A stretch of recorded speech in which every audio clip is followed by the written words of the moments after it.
Yeah, thank you, Sarah. First of all, let's answer the one I've left pending for a while. Funds cannot be used to generate a profit for the lead organization. Can you confirm what this means? No margin, no overhead, and contingency. So, Rachel, would you like to answer this one, please? Yeah, sure, no problem. So yeah, you can't use any of the funds to generate a profit. So you can't make any financial gains from any of the money that you've received. So no margin. There you've got no overheads there. You can put overheads in your budget. That's not a problem, but you cannot have a contingency line in your budget. We don't have an allowance for that. Thank you very much, Rachel. And then I'd like to pass to a question from Mario that he posted in the chat. But I think it's interesting and relevant for all organizations. So, in the case of Guatemala, the fiscal year goes from January to December each year. How can we calculate the annual income of the organization? So, in terms of calculating the annual income of the organization, you need to go by the financial year of your organization. So that is January to December in your case. So you need to submit the financial accounts for 2023 and 2022, because probably the ones for 2024 are not ready yet. So I hope this clarifies. And then we have a question from Maria Isabel. I think she's asking if a university can apply. So a university not from the project country can apply.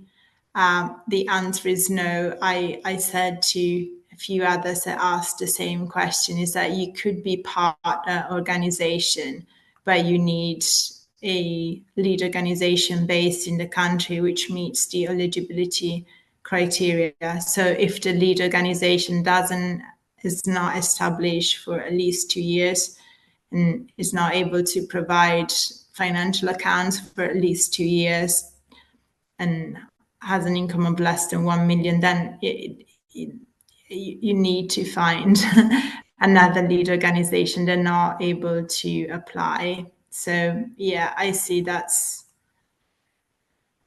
can be the case in some countries and with some organizations, but these are the rules and we can make no exceptions to eligibility requirements. So yeah.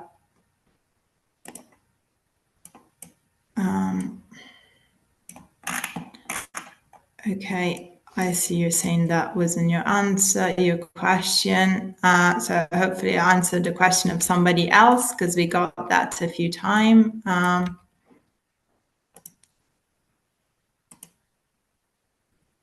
So an academic organization that accompanies vulnerable communities in a country in the global south cannot apply because it's just the community that must apply with the requirements of organization. No, I mean, you can apply if you meet the eligibility requirements. I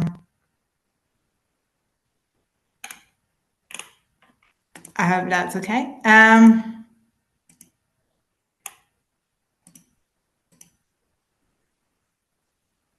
Any recommended percentage for overheads? Rachel, can you help, please?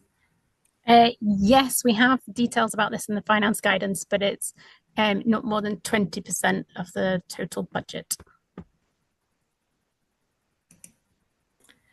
Okay, if the academic organization is in the project country, is it eligible? So maybe I'll pass to Sarah.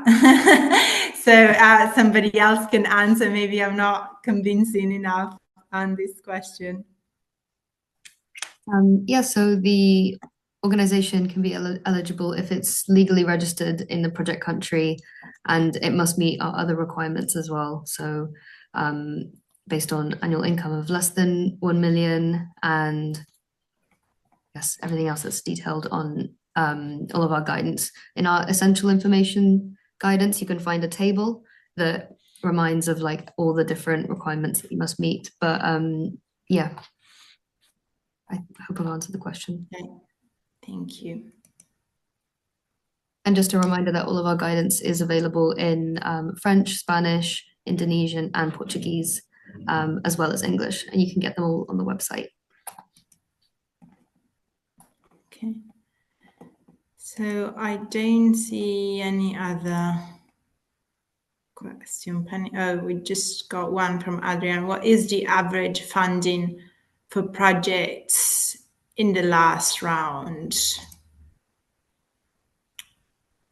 I'm not sure we can share this detail, but Rachel, if there's anything you'd like to add to this point.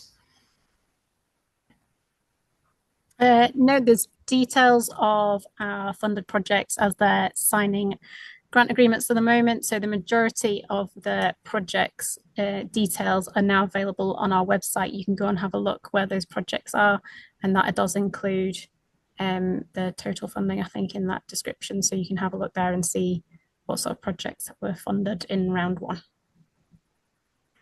Great. Thanks, Rachel. And then I see a question from Juliet in the chat, but please post questions in the Q&A. Where can we find a budget template for community grants? It doesn't seem to be available along with other templates. So it's not available because you're not required to submit a budget, a filled-in budget template as stage one. So you're only required to submit the theory of change template duly filled in. So if you don't find a template, it's because it's not required. The same goes with the British Embassy. It's a stage 2 requirement. So that's why you don't find it at this stage. So I'll translate the last question from Claudia.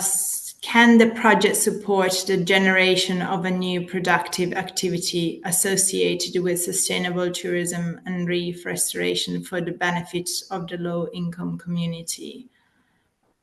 So as help desk, we cannot advise on project ideas, so we can only point you to the guidance. So make sure you speak about poverty reduction and marine protection. That's, I think, as much as we can say on that. We can't comment on project ideas.